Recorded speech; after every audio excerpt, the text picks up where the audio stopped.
তাহলে power system ফল্টের উপরেই আলোচনা। তো পাওয়ার সিস্টেম মানে যদি জাস্ট থিঙ্ক অ্যাবাউট ইট, যে আমার হয়তো পাওয়ার স্টেশন আছে 150-200টা পাওয়ার স্টেশন আছে, কিন্তু thousands of kilometres of transmission line এখানে আছে, হাজার হাজার কিলোমিটার, কিন্তু literally 10,000 kilometres of transmission lines এখানে আছে। ফলে এই যে ট্রান্সমিশন লাইন এখানে আছে, যে এখানে পাওয়ার ফ্লো করছে তার মধ্য দিয়ে, এই ট্রান্সমিশন লাইনগুলোইতেই সবচেয়ে বেশি ফল্ট হয়। এছাড়া সাবস্টেশনে ফল্ট হতে পারে, জেনারেটরে ফল্ট হতে পারে। আমরা যখন বলছি পাওয়ার সিস্টেম ফল্ট, তার মানে আমরা কিন্তু আসলে এই যে আমার বাসাবাড়িতে যদি কোনো একটা শর্ট সার্কিট হয়, সেটাকে কিন্তু আমি পাওয়ার সিস্টেম ফল্ট হিসেবে ট্রিট করছি না। কারণটা খুব সহজ, এখানে বাসাবাড়িতে একটা ফল্ট হলে এখানে আর কত কারেন্টই বা যাবে, খুব সামান্য, মানে পাওয়ার সিস্টেমের হিসাবে খুব সামান্য, যে পাওয়ারটা ফ্লো করবে খুবই সামান্য, ফিউ কিলোওয়াটস মেবি। কিন্তু পাওয়ার সিস্টেমে আমার এগুলো হচ্ছে 15,000-13,000 মেগাওয়াটসের একটা সিস্টেম। সুতরাং ওখানে few kilowatts, tens or hundreds of kilowatts flow করলেও সেটা আমাদের ধর্তব্যের মধ্যে পড়ে না। So whenever we talk about power system, this course is all about power system. This basically refers to power generation, transmission, and only up to distribution grid substation. তার মানে 132/33 KV বা 230/33 KV এইরকম লেভেলের পর্যন্ত আমরা সিস্টেমটাকে দেখছি। তাহলে আবার আসি এখানে, যে ফল্ট যখন আমরা বলি, ফল্ট মানে হচ্ছে that which interferes with the normal flow of current. So any event that interferes with the normal flow of current is considered a fault. Normal flow of কারেন্টটা যা হওয়ার কথা তার চেয়ে বেশি হচ্ছে, অথবা কোনো কারেন্টই ফ্লো হচ্ছে না আনইনটেনশনালি, নট ফর ইন্টেনশনালি, সেক্ষেত্রে এটাকে ফল্ট হিসেবে আমরা ট্রিট করছি। সো আমরা শর্ট সার্কিটটাকেই আমাদের মাথায় সবসময় আছে। আসলে basically short circuit leads to a fault. So most faults on transmission lines caused by lighting. তাহলে সব ফল্ট মানেই কিন্তু দেখা যাচ্ছে শর্ট সার্কিট না, কিন্তু আমরা আমাদের পারসেপশনে আছে একটা শর্ট সার্কিট হলে তাহলেই সেটাকে আমরা ফল্ট হিসেবে ট্রিট করছি। তো পাওয়ার সিস্টেমের ম্যাক্সিমাম ফল্ট হচ্ছে ডিউ টু লাইটনিং, এক হিসেবে বলা যেতে পারে। ট্রান্সমিশন লাইনের, নট পাওয়ার সিস্টেম, ট্রান্সমিশন লাইনের, the which results in flashover of insulator। তার মানে আলটিমেটলি একটা শর্ট সার্কিট সেখানে ঘটে। ফ্ল্যাশওভার অফ ইনসুলেটর মানে হচ্ছে ইনসুলেটরকে একটা এই টাওয়ার থেকে আমরা এই যে কন্ডাক্টর ঝুলিয়ে দিয়েছি, আমি কলমটা নেই, এই যে টাওয়ার থেকে আমরা এখানে ইনসুলেটর ঝুলিয়ে দিয়েছি, ইনসুলেটর দিয়ে কন্ডাক্টর ঝুলিয়ে দিয়েছি। এই টাওয়ারটা তো আর্থিং করা আছে, আর এই কেবলে আমার এখানে এইভাবে আমি কেবলটাকে ঝুলিয়ে দিয়েছি। কেবলটাতে তো হচ্ছে লাইভ কন্ডাক্টর। যদি লাইটনিং হয়, স্ট্রাইক করে টাওয়ারে বা উপরের আর্থে, কিন্তু সেখানে ব্ল্যাক ব্যাক ফ্ল্যাশ ওভার বলে। এই ফ্ল্যাশ ওভারটা ঘটলে যেটা হয়, between this tower and this live wire phase conductor, তার মাঝে একটা শর্ট সার্কিট আসলে ঘটে যায় সাময়িকভাবে। ফলে এই কন্ডাক্টর থেকে টাওয়ারে বা টাওয়ার থেকে কন্ডাক্টরে এখানে ইলেকট্রন লাফিয়ে কানেক্টেড হয়ে যায়, প্রবেশ করে। কিন্তু আমাদের আলোচনা সেই জায়গায় আসলে থাকবে না, এটা জাস্ট বলার জন্য। এমনিতে normally high voltage between conductor and grounded supporting tower, this is the conductor and this is the grounded tower, এইখানে কজেস আয়োনাইজেশন এই ইয়ের জন্য, লাইটনিং এর জন্য। এবং আয়োনাইজেশন হওয়ার ফলে এইখানে বাতাসটা আয়োনাইজড হয়ে যাওয়ার ফলে এইখানে এই কন্ডাক্টর থেকে টাওয়ারের মাঝে এইখানে এই ইলেকট্রন জাম্প করবে, যেটা এখানে দেখানো হচ্ছে। এই হচ্ছে আমার মাঝখানে ইনসুলেটরটা, দেখো ডিস্ক, অনেকগুলা ডিস্ক আছে, ঝুলিয়ে রাখা হয়েছে একটা থেকে আরেকটা, এবং এইখানের এই লাইভ থেকে এইখানে গ্রাউন্ডেডে বা গ্রাউন্ড থেকে লাইভে এইখানে ফ্ল্যাশ ওভারটা হচ্ছে। স্ট্রোকের কারণে এটা হয়। তো এর ফলে যেটা হয়, once ionize path to ground established, ground মানে হচ্ছে কিন্তু মাটি না, টাওয়ারটাই হচ্ছে আমার ground. So once the ionize path is established, ফলে আয়োনাইজ একবার হয়ে গেলে এ কিন্তু তখন সেলফ সাস্টেইনিং হয়ে যায়।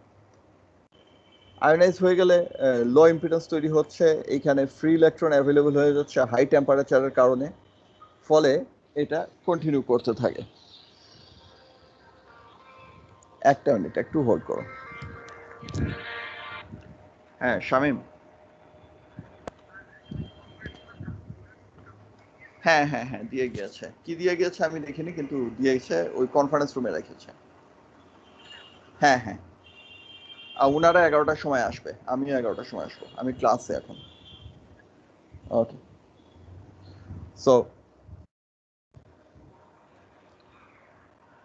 এই ক্ষেত্রে এই যেটা হচ্ছে, ওই যে আয়নাইজেশন হচ্ছে, এবং আমার কোনো লাইন টু লাইন কোনো শর্ট সার্কিট হয়নি, কিন্তু এই লাইটিং এর কারণে কন্ডাক্টর টু গ্রাউন্ড এইখানে একটা শর্ট সার্কিট এখানে ঘটলো। এবং কন্ডাক্টর টু গ্রাউন্ড হয়ে তো এখানে থামবে না, যেহেতু আমার কন্ডাক্টরের যে কারেন্টটা ফ্লো করছে এটা তো কানেক্টেড আছে একটা সাবস্টেশন এন্ড একটা ট্রান্সফরমার সাবস্টেশনে আছে। কারণ যখনই আমি পাওয়ার সিস্টেম বলবো আমার মাথায় থাকতে হবে জেনারেটর, ট্রান্সমিশন লাইন, ট্রান্সফরমার, এই সব কিছু আমার মাথায় থাকতে হবে। তার মানে এখানে যদি জেনারেটরটা থাকে, জেনারেটর এখানে আছে, আমি স্টেপ আপ করেছি, তারপরে ট্রান্সমিশন লাইন অনেক দূর পর্যন্ত গিয়েছে, তারপরে আমি আবার একটা ট্রান্সফরমার দিয়ে স্টেপ ডাউন করে আমার ডিস্ট্রিবিউশন লোডটা এখানে কানেক্টেড আছে, অ্যাগ্রিগেট লোড অফকোর্স। ফলে এই যে ট্রান্সফরমারগুলো আছে, এই ট্রান্সফরমারটা হয়তো এখানে এই ওয়াই কানেক্টেড আছে। ফলে আমার লাইনের যে কারেন্টটা একটা ফেজে লাইটনিং স্ট্রোকটা হয়েছে, তাহলে এই লাইন টু নিউট্রাল এই কারেন্টটা ফ্লো করবে, ফলে সাবস্টেশন পর্যন্ত কিন্তু এটা পৌঁছে যাচ্ছে। So through ground to grounded neutral of a transformer or generator and thus completing the circuit, substation পর্যন্ত চলে যাচ্ছে। এটা একটা, এটা হচ্ছে লাইটনিং এর কারণে, এবং এটা অহরহ হচ্ছে, সব সময় হচ্ছে আমাদের সিস্টেমে। তাতে করে সিস্টেম ডিস্ট্রাকশন হয় না, মোমেন্টারিলি প্রবলেম হয়, আবার সেও বেরিয়ে আসে most of the cases.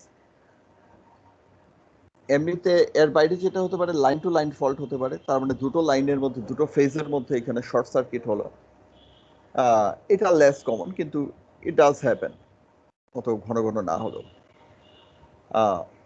Opening of circuit breakers to isolate the faulted portion of the line, এইটা আমাকে পড়তে হবে। আমি যে শর্ট সার্কিট এই ফল্ট, সিমেট্রিক্যাল ফল্টের উপরে আলোচনা করছি, সিমেট্রিক্যাল ফল্ট কাকে বলে সেটা বলিনি, কিন্তু ফল্ট নিয়ে আলোচনা করছি। এই ফল্টটা ঘটলে, একটা শর্ট সার্কিট হলে আমার ইকুইপমেন্টের কি হবে? Very high current will be flowing. Very high current মানে হচ্ছে আই স্কয়ার আর লসটা প্রচন্ড, হিট হবে খুব, সব বার্ন করে যাবে। তো সেটা ঠেকানোর জন্য কি করব আমরা? আমাদের সার্কিটে সার্কিট ব্রেকার আমরা প্লেস করছি। ওই একটু আগে যে সিম্পল ডায়াগ্রামটা আমরা দেখছিলাম, single line diagram, transformer, generator, transformer, transmission line etcetera, এই প্রত্যেকটা পয়েন্টে আমাদের কিন্তু এইখানে ব্রেকার আমরা দিয়ে রাখি, সার্কিট ব্রেকার।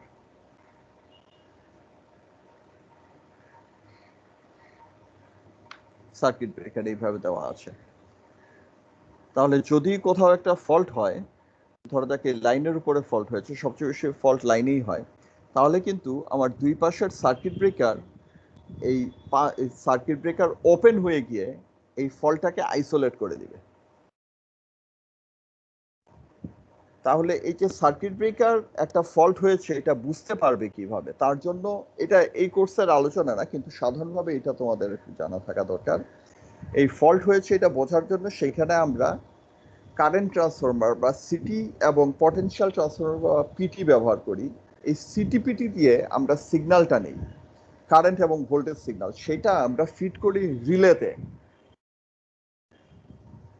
রিলে বেসিক্যালি রিলের কনস্ট্রাকশন ইত্যাদি সেটাও আমাদের আলোচনার বিষয় না। রিলে বেসিক্যালি ডিসিশন নেয় whether a fault has occurred or not.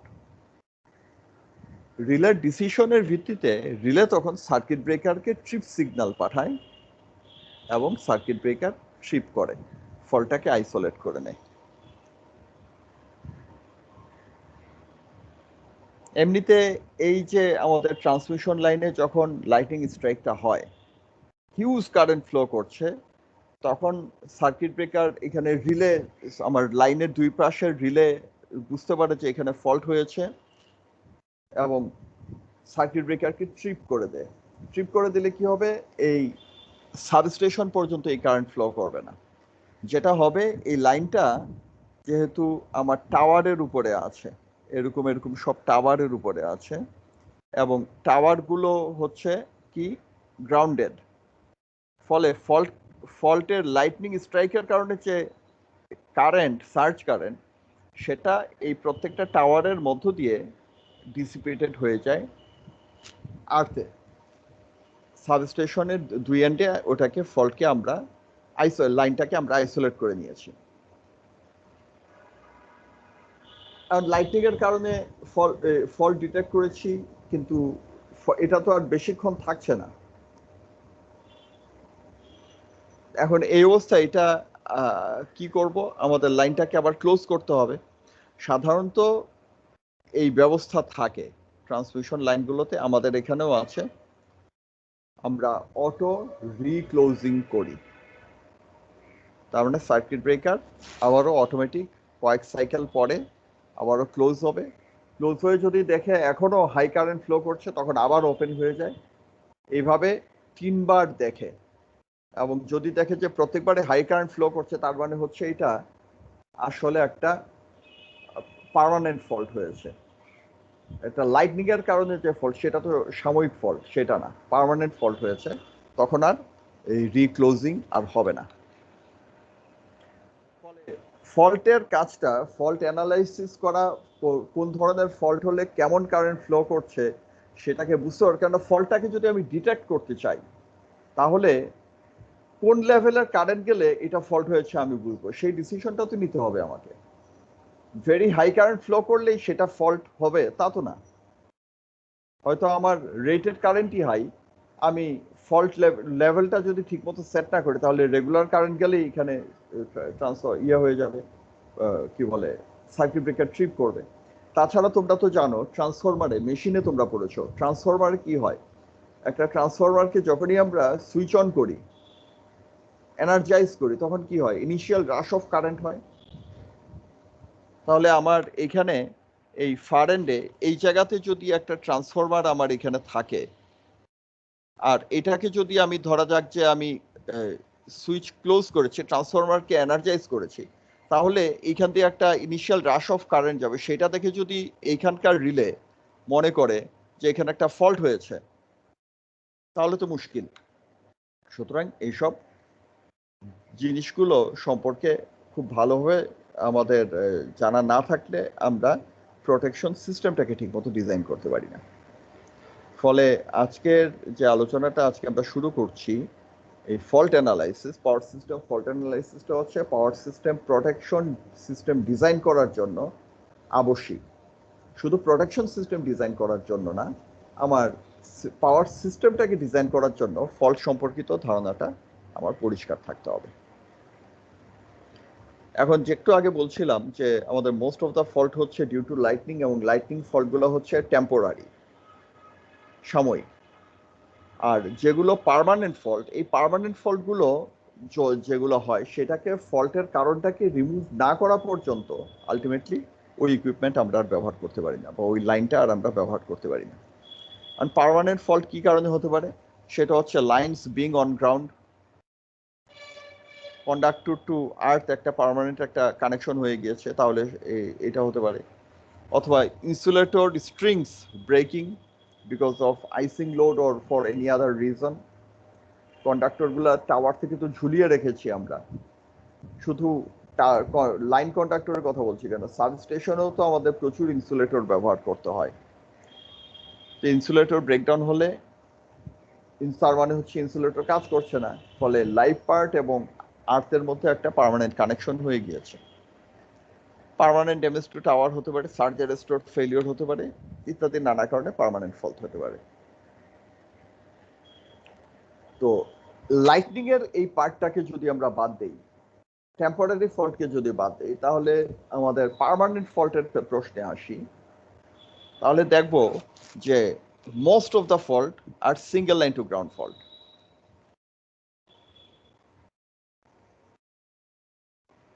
70 to 80% of the transmission line faults are single line to ground fault. 5% of all faults involve all three phases, that is তিনটা ফেজকেই involve করছে। যখন তিনটা phase involve হয়ে যাচ্ছে তখন কিন্তু হচ্ছে এটা this becomes a symmetric fault বা ব্যালেন্সড ফল্ট। কিন্তু যদি তিনটা ফেজ ইনভলভ না থাকে, একটা ফেজ এবং আর্থ অথবা দুটো ফেজ এবং আর্থ এগুলো যদি ইনভলভ থাকে, তাহলে কিন্তু সেটা হচ্ছে আনব্যালেন্সড ফল্ট। অর্থাৎ আমরা বলতে পারি line to line fault, double line to ground fault R single line to ground fault, এগুলো সবই হচ্ছে কি আনব্যালেন্সড ফল্ট বা আনসিমেট্রিক্যাল ফল্ট। এখন এইখানে একটা মুশকিলে আমরা পড়ে যাই, ফল্ট কারেন্ট বা এই রিলেটেড যে কোনো সার্কিট ক্যালকুলেশনে।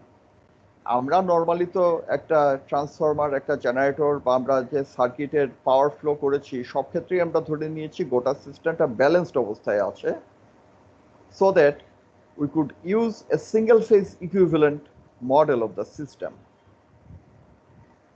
কিন্তু যখন সিস্টেমে ফল্ট হয় এবং এটা যদি ব্যালেন্সড বা সিমেট্রিক্যাল ফল্ট না হয়, তাহলে তো আমার সার্কিট তো unbalanced.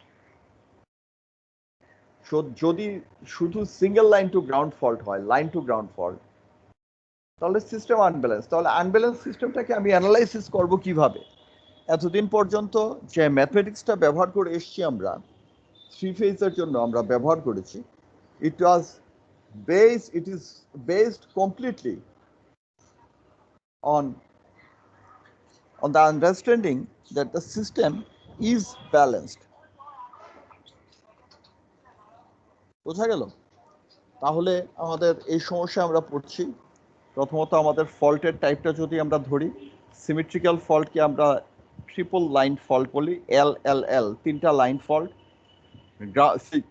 Single line to ground ফল্টটাকে আমরা LG বা অনেক সময় এখানে একটা ড্যাশ দিয়ে দিই, LG single line to ground fault বলি।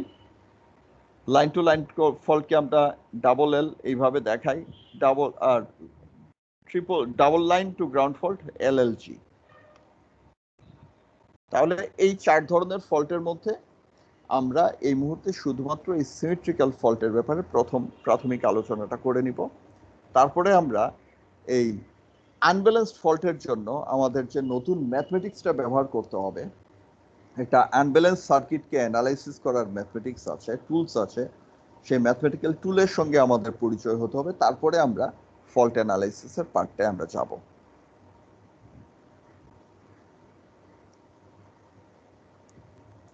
আমরা এটাও দেখব যে পাওয়ার সিস্টেমে ফল্ট লোকেশনের সাথে সাথে আমার ফল্ট কারেন্টটা চেঞ্জ হয়। এটা তো খুব স্বাভাবিক, কারণ পাথ ইম্পিডেন্সটা ডিফারেন্ট হয়ে যাচ্ছে। জেনারেটর থেকে কত দূরে আমার ফল্ট হচ্ছে তার উপরে ডিপেন্ড করে ফল্ট কারেন্টটা কম বেশি হবে, তাই না? সো এই যে ফল্ট কারেন্ট ডিফারেন্ট হয়ে যাচ্ছে, তাহলে আমি প্রোটেকশন সিস্টেমটাকে কিভাবে ডিজাইন করব? কোথায় ফল্টটাকে কোন ফল্টের জন্য আমি সিস্টেমটাকে ডিজাইন করব? লাইন টু গ্রাউন্ডের জন্য করব নাকি ট্রিপল লাইন ফল্টের জন্য করব? কোন লোকেশনের জন্য আমরা ফল্টটাকে বিবেচনা করব? এইসব অনেক কিছু আছে, আমাদের কাছে ধীরে ধীরে পরিষ্কার হবে। আমরা এইখানে দেখো ফল্ট হলে কি হয় সে সম্পর্কে ধারণা দেওয়ার জন্য আমারই তোলা ছবি, এটা 33 kV আন্ডারগ্রাউন্ড কেবল। ও না, এটা মনে হয় 11 kV কেবল, 11 kV কেবল। এটা হচ্ছে আশুগঞ্জে বেশ কয়েক বছর আগে একটা জেনারেটর থেকে জেনারেট করার পরে কি হয়, জেনারেটরটা তো থেকে এটাকে নিয়ে আমরা স্টেপ আপ করি, তো জেনারেটরের গায়ে ঘেঁষেই তো আর ট্রান্সফরমার থাকে না, পাওয়ার প্ল্যান্টগুলো তো বড় বড়, জেনারেটরগুলোও বড়, ফলে ট্রান্সফরমারে এই জেনারেটর থেকে ট্রান্সফরমারে নিয়ে যাচ্ছে এই কেবল ব্যবহার করে, সেই কেবলে ফল্ট হয়েছিল এবং তার ফলে শর্ট সার্কিট কারেন্ট ফ্লো করার ফলে কিভাবে বার্নিংটা হয়েছে এটা আমরা দেখছি। এই হচ্ছে অবস্থা। পরে তারা কেটে ইয়ে করেছে, তার মানে কন্ডাক্টরগুলো এই ভেতরের কপার কন্ডাক্টর সেটা পুড়ে যায়নি, কিন্তু বাকি সব ইনসুলেশন প্রোটেকশন লেয়ার যেগুলো ছিল সব বার্ন করে গিয়েছে। তার আগে দেখো এই কেবলের আসলে ফল্ট হয়েছিল কেন, কেবল এমনিতেই ড্যামেজ হওয়া শুরু করেছিল আরো আগে, এটা তারা লক্ষ্য করেননি, সেটা আমরা দেখছি যে তার কিভাবে প্রোটেকশন লেয়ারটা এখানে ক্ষতর মতো এখানে তৈরি হয়েছে। এখানে দেখতে পাচ্ছি আমরা এটা একটা সার্কিট ব্রেকারের ফ্রন্ট এন্ড। সার্কিট ব্রেকারটা এই দুই দিকে দুটা হ্যান্ডেল আছে, এটা ধরে টান দিলে একটা প্যানেল থেকে বের হয়ে আসে, পেছনে থাকে সার্কিট ব্রেকার। ভেতরে যে এখানে আর্কিং হয়েছে, আর্কিং এর ধাক্কাটা এইখানে আমরা দেখতে পাচ্ছি এই ইয়েতে।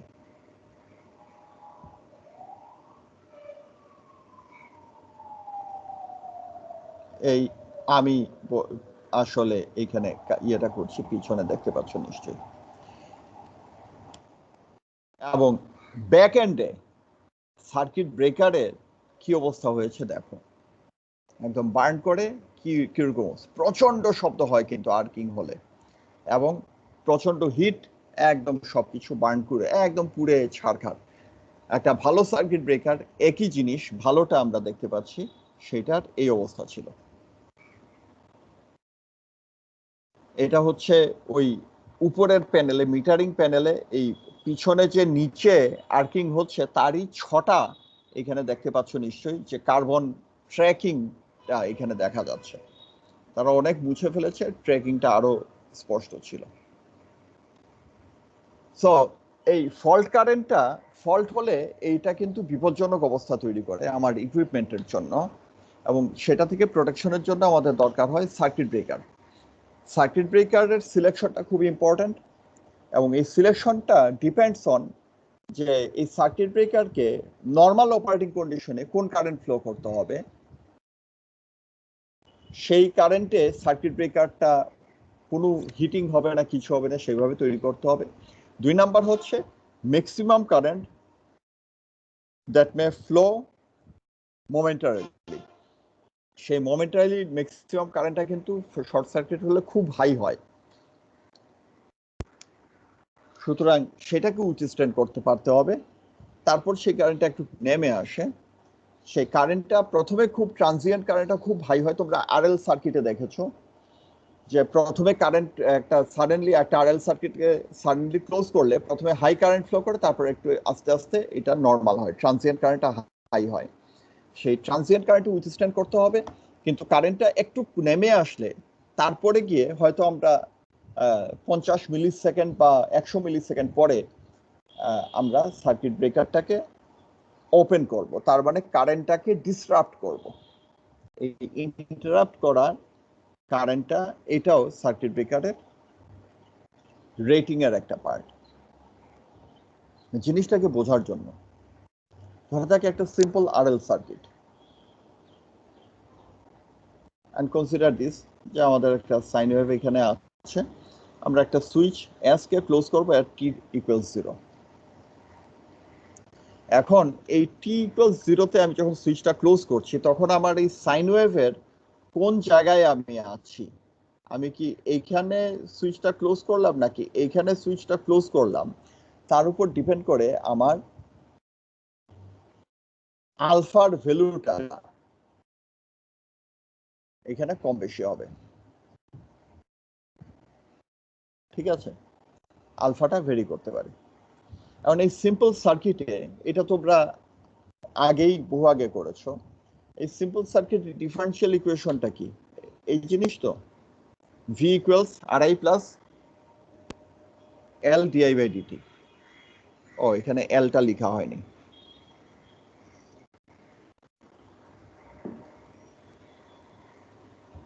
এল ডিআই বাই ডিটি। এবং এটাকে যদি কারেন্ট আই এর জন্য আমরা সলভ করি তাহলে তার চেহারাটা কি হবে, এরকম একটা এক্সপ্রেশন হবে, তাই না? এখানে এলটা হবে।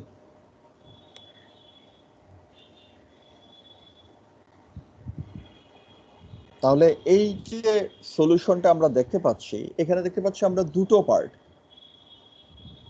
একটা হচ্ছে সাইনোসয়েডালি ভেরিং একটা কম্পোনেন্ট, আরেকটা কম্পোনেন্ট আমরা দেখতে পাচ্ছি এটা কিন্তু নন পিরিয়ডিক, কেননা এখানে সাইন পার্টটুকু হচ্ছে একটা ফিক্সড ভ্যালু, টাইমের সঙ্গে তার কোনো ভেরিয়েশন নাই। আর এখানে যে টিটা আছে এটা হচ্ছে একটা এক্সপোনেনশিয়াল ডিকেইং পার্ট ইন্ডিকেট করছে। Exponential decaying part মানে this is a DC component, right? So this non-periodic DC component, it decays exponentially with a time constant of L by R. তাহলে এই জিনিসগুলো তো তোমাদের পরিচয় আগে থেকেই আছে সিম্পল আরএল সার্কিটে। এখন নাও থিঙ্ক অ্যাবাউট ইট, একটা সিনক্রোনাস জেনারেটর ইকুইভ্যালেন্ট সার্কিটটা আমরা কিরকম করি মনে আছে তো নিশ্চয়ই? সিনক্রোনাস জেনারেটর ইকুইভ্যালেন্ট সার্কিট মানে কি, একটা ভোল্টেজ সোর্স, জেনারেটেড ভোল্টেজ একটা আছে, ইনডিউসড ভোল্টেজ, তার সঙ্গে সিরিজে থাকে একটা আর্মেচার রেজিস্ট্যান্স, আর কি থাকে, সিনক্রোনাস রিঅ্যাকট্যান্স থাকে, তাই তো? সো এই পার্টটুকু একটা সিনক্রোনাস জেনারেটর ইকুইভ্যালেন্ট সার্কিটের মতোই নাকি? তাই তো দাঁড়াচ্ছে। হাউএভার একটা সিনক্রোনাস জেনারেটরের ক্ষেত্রে আমাদের তার টার্মিনালে যদি শর্ট সার্কিট করি তার ওয়েভ শেপটা কিন্তু আমরা দেখতে পাবো এটা 1280। এটা হচ্ছে সিম্পল আরএল সার্কিট। এখানে আমরা কারেন্টটা দেখতে পাচ্ছি একটা সাইনোসয়েডাল একটা ডিকেইং পার্ট, এটাকে যদি প্লট করি তাহলে হবে এরকম একটা অবস্থা। এই হচ্ছে আমার ডিকেইং একটা পার্ট, তার উপরে একটা সাইনোসয়েডাল আরোপ করলে এরকম একটা ওয়েভ শেপ আমরা পাবো, এরকম একটা ওয়েভ শেপ আমরা পাবো। যদি এমন হয়ে যায় আলফা ইকুয়ালস থিটা তাহলে হবে কি, এই ডিকেইং পার্টটা জিরো হয়ে যাবে, তার মানে হচ্ছে এরকম পাবো। আর যদি আলফা মাইনাস থিটা সমান এরকম অবস্থা হয় তাহলে একটা এরকম সাইনোসয়েডাল একটা ওয়েভ ইম্পোজড আপন এ ডিকেইং ডিসি কম্পোনেন্ট। কিন্তু একটা জেনারেটরে, সিনক্রোনাস জেনারেটরে যখন আমরা শর্ট সার্কিট করি তখন পাচ্ছি এরকম চেহারা। এর কারণটা কি? অথচ সিনক্রোনাস জেনারেটর ইকুইভ্যালেন্ট সার্কিটটা কি করছিলাম আমরা? ঠিক এই জিনিস করছিলাম, তাই তো? এইখানে যে ডায়াগ্রামটা দেখছি এটাই তো আমার সিনক্রোনাস জেনারেটর ইকুইভ্যালেন্ট সার্কিট। তাহলে প্র্যাকটিক্যালি যেটা আমরা পাই তার সঙ্গে এই সার্কিটের মডেলটা তো মিলছে না।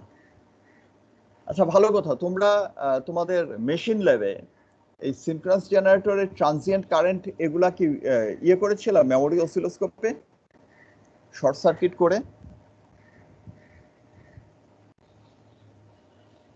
ওটা খুবই কম সময়ের জন্য হয়েছিল।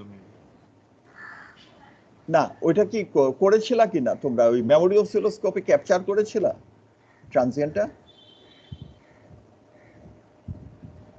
এরকম ওয়েভ শেপ কিন্তু আসে। এটা কি এই এক্সপেরিমেন্ট কি তোমাদের হয়েছে ইয়েতে এনার্জি কনভার্সনের কোন ইয়েতে?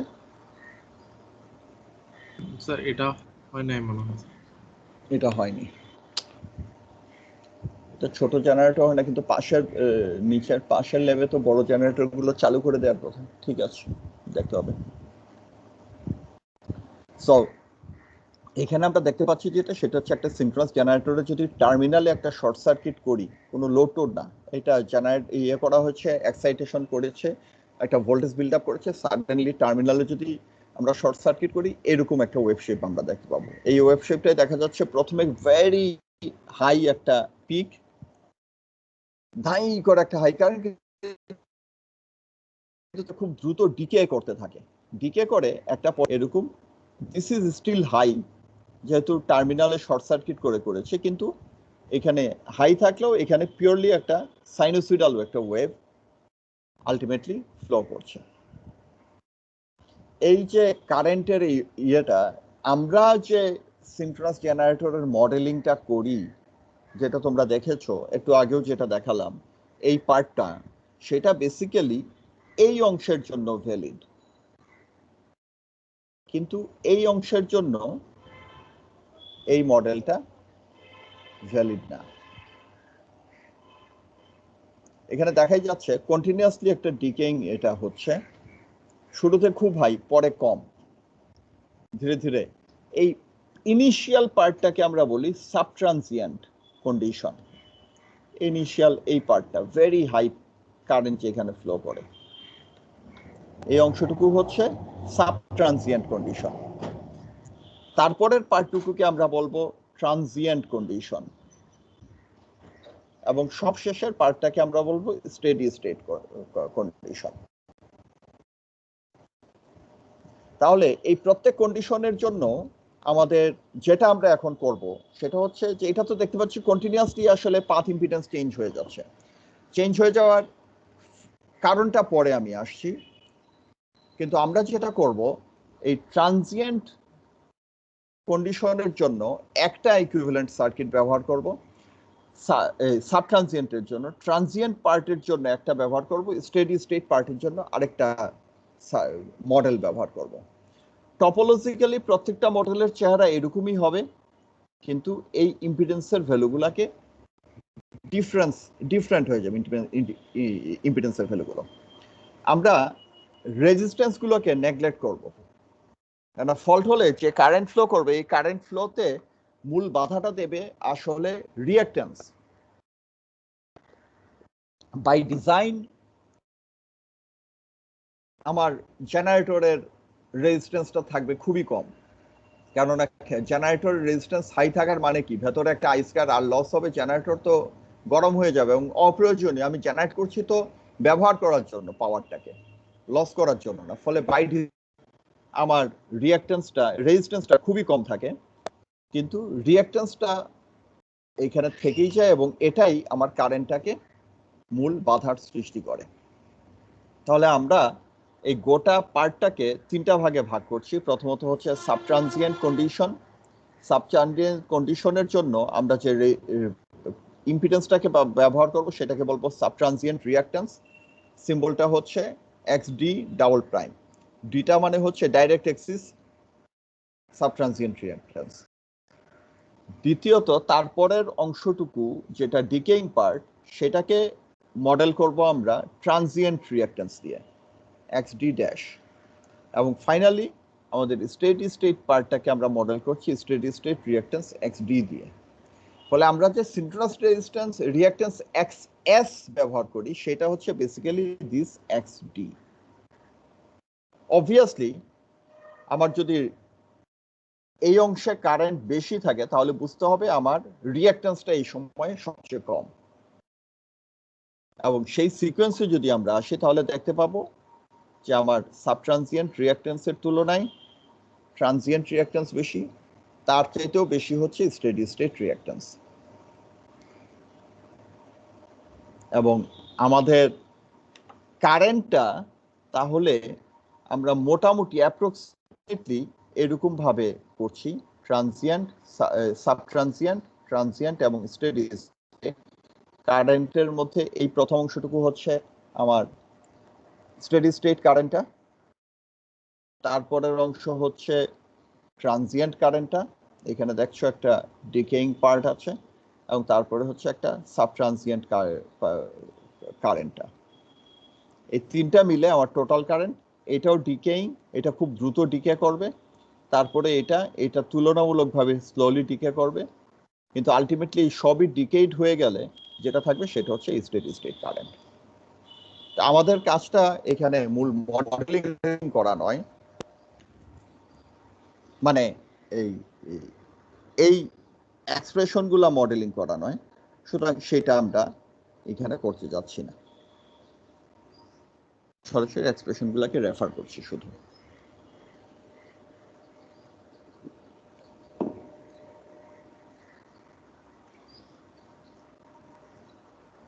আচ্ছা, এই মডেলটা ইকুইভ্যালেন্ট সার্কিটটা তাহলে আমরা এইভাবে করতে পারি সাব ট্রানজিয়েন্ট কন্ডিশনের জন্য আমাদের ইকুইভ্যালেন্ট সার্কিটটা হচ্ছে এটা। টপোলজিক্যালি সব কয়টাই কিন্তু একই রকম, শুধু এই ইম্পিডেন্সের ভ্যালু সাব ট্রানজিয়েন্ট, ট্রানজিয়েন্ট এবং স্টেডি স্টেট ইম্পিডেন্সের নিউমেরিক্যাল ভ্যালুগুলো ডিফারেন্ট হয়ে যাচ্ছে। আমরা এখানে রেজিস্ট্যান্সটাকে বাদ দিয়েছি, যদি গ্রেটার অ্যাকুরেসি দরকার হয় কোনো কারণে তাহলে রেজিস্ট্যান্সটাকে আমরা আনতে পারি। তবে আমরা যেহেতু এখানে মেশিন নিয়ে আলোচনা করা আমাদের উদ্দেশ্য না, আমাদের মূল উদ্দেশ্য হচ্ছে পাওয়ার সিস্টেমের প্রোডাকশন নিয়ে কাজগুলা দেখা। সেই ক্ষেত্রে আসলে ওই সামান্য অ্যাকুরেসির জন্য আমরা রেজিস্ট্যান্সটাকে অ্যাড করব না।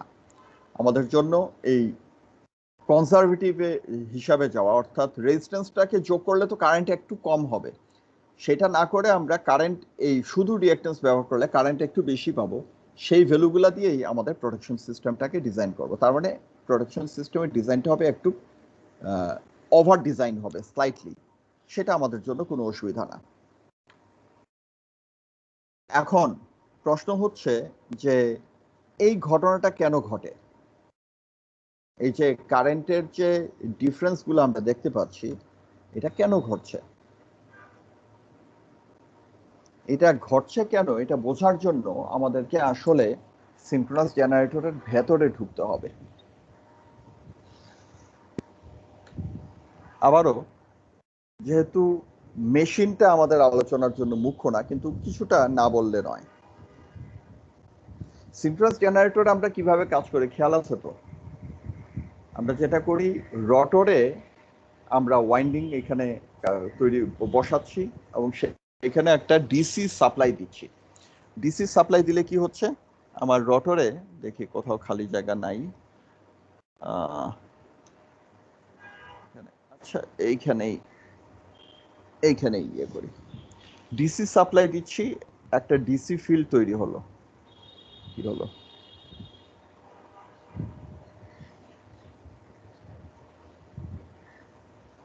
একটা ডিসি ফিল্ড আমরা সেট আপ করলাম, এটাকে যদি বলি ফাই আর, মানে রটর ফ্লাক্স। তারপরে কি করছি, জেনারেটরের এই রটরটাকে একটা প্রাইম মুভার দিয়ে আমরা রোটেট করাচ্ছি। তাহলে এই প্রাইম মুভারটা যখন রোটেট করছে, তখন সে স্টেটরের তিনটা ফেজ কন্ডাক্টরকে কাট করছে, তাই না? তিনটা ফেজ ওয়াইন্ডিংকে কাট করছে, কাট করে সেখানে ভোল্টেজ ইনডিউসড হচ্ছে। এখন এই যে ইনডিউসড ভোল্টেজ হলো আমার স্টেটরে, আমি এই জায়গাতে যদি একটা লোড কানেক্ট করি, তাহলে এইখানে একটা লোড কারেন্ট ফ্লো করবে। তাহলে এই লোড কারেন্ট ফ্লো করার ফলে যেটা দাঁড়াচ্ছে যে আমার এই যে লোড কারেন্টটা, এটা তো এই থ্রি ফেজ স্টেটর ওয়াইন্ডিং এ ফ্লো করছে, ফলে সেখানে তিনটা এই একটা থ্রি ফেজ ওয়াইন্ডিং এ স্পেসে তারা 120 ডিগ্রি অ্যাপার্ট, তার মধ্য দিয়ে যদি তিনটা কারেন্ট ফ্লো করে, তিনটা ফেজ কারেন্ট যাদের মধ্যে ফেজ ডিফারেন্স আছে, তাহলে কি হবে, স্টেটরেও একটা রোটেটিং ম্যাগনেটিক ফিল্ড তৈরি হবে। তাহলে রোটরের একটা রোটেটিং ম্যাগনেটিক ফিল্ড আমরা মেকানিক্যালি রোটেট করাচ্ছি, স্টেটরের একটা রোটেটিং ম্যাগনেটিক ফিল্ড তার পিছন পিছন রোটেট করতে থাকবে। ওই ইন্ডাকশন মোটরের ক্ষেত্রে যা হয় আর কি, খেয়াল আছে তো, থ্রি ফেজ ইন্ডাকশন মোটর যেভাবে তৈরি হয় সেটাই। তাহলে এই ইয়েটা হচ্ছে, তাহলে এই যে ফ্লাক্সটা রোটেট করছে, এই রোটরের যে স্পিড, এই ফাইয়ারের স্পিড সেটাই, তাই তো? আর এই ফাইএস এর স্পিড, স্টেটর ফ্লাক্সের স্পিড, সেটাও এই রোটরটা যদি 50 হার্জে রোটেট করে, তাহলে ফাইএসটাও 50 হার্জ, তাহলে সেটাও 50 হার্জে রোটেট করছে। এখন থিঙ্ক অ্যাবাউট ইট, যে এই জেনারেটরটা যখন একটা গ্রিডে কানেক্টেড আছে, তখন পাওয়ার সিস্টেমটা আমার একটা ইনফাইনাইট বাস হিসেবে কাজ করে। ইনফাইনাইট বাসের ব্যাপারটা নিশ্চয়ই বলেছি আমি কখনো, মানে গোটা সিস্টেমের তুলনায় আমার জেনারেটরটা তো হচ্ছে একটা ছোট্ট একটা ডিভাইস, ফলে এই জেনারেটর দিয়ে আমার গোটা সিস্টেমের ফ্রিকোয়েন্সি আসলে কন্ট্রোলড হয় না। ফলে সিস্টেম ফ্রিকোয়েন্সিটা ইন্ডিপেন্ডেন্ট অফ দ্য জেনারেটর 50 সিস্টেমের ফ্রিকোয়েন্সিটা ধরা যাক আইডিয়ালি 50 হার্জ আছে। আমি জেনারেটরকে যখন প্যারালাল অপারেশনে নেই তখন আমার রোটরটাকে আমি 50 হার্জে রোটেট করাই যাতে আমার ফ্রিকোয়েন্সি এক হয় এবং আমি জেনারেটরটাকে সিনক্রোনাইজ করতে পারি আমার সিস্টেমের সাথে এবং প্যারালাল অপারেশনে নিয়ে গেলাম। এখন একটা ফল্ট হয়েছে, আমার জেনারেটরের কোথাও একটা ফল্ট হয়েছে, জেনারেটরের গোড়ায় সে এই সিস্টেমে আর পাওয়ার দিতে পারছে না। আমি মনে হয় একটু বেশি বলে ফেলছি তোমাদের জন্য নাকি? সংক্ষিপ্ত করি। আমার মনে হয় যে স্টেবিলিটির পার্টগুলো আলোচনা না করে জিনিসটাকে সংক্ষেপে রাখি। মূল কথা হচ্ছে যে আমার এই যে জেনারেটর আছে, আমি অন্য আরেকটা তোমাদেরকে এখানে শেয়ার করি, একটা শুধু বোঝানোর জন্য, তাহলে মনে হয় ভালো হবে।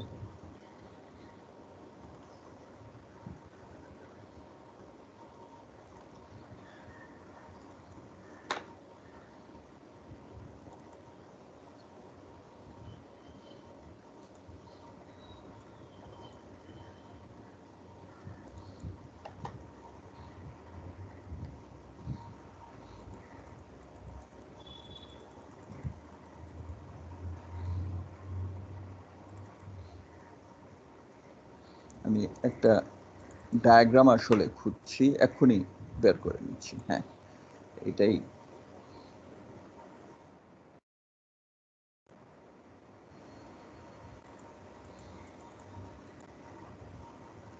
একটা ফিজিক্যাল জেনারেটরের ভেতরের অবস্থা বোঝানোর জন্য।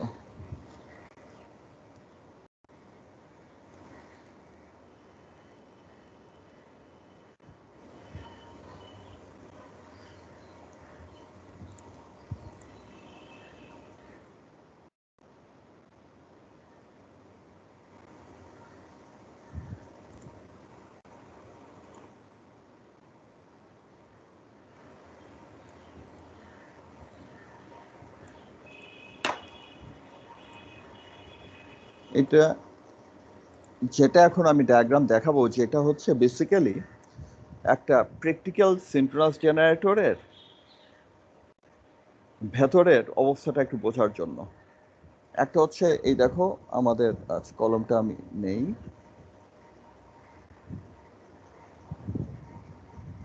এই হচ্ছে আমার রটরটা, সরি কালারটা চেঞ্জ করে, এই হচ্ছে আমার রটরটা। তাহলে রটরের উপরে একটা ওয়াইন্ডিং আছে যেটাকে আমরা বলছি ফিল্ড ওয়াইন্ডিং। আর স্টেটরে, এই তো হচ্ছে আমার স্টেটর, স্টেটরের যে ওয়াইন্ডিংটা আছে সেটাকে বলছি আমরা আর্মেচার ওয়াইন্ডিং, তাই তো? তাহলে এই আর্মেচার ওয়াইন্ডিং তিনটা, মানে যেহেতু 3 ফেজ, তিনটা আর্মেচার ওয়াইন্ডিং এইভাবে ওয়াই কানেক্টেড আছে, এই ফেজ এবিসি দেখা যাচ্ছে ডান দিকের নিচে।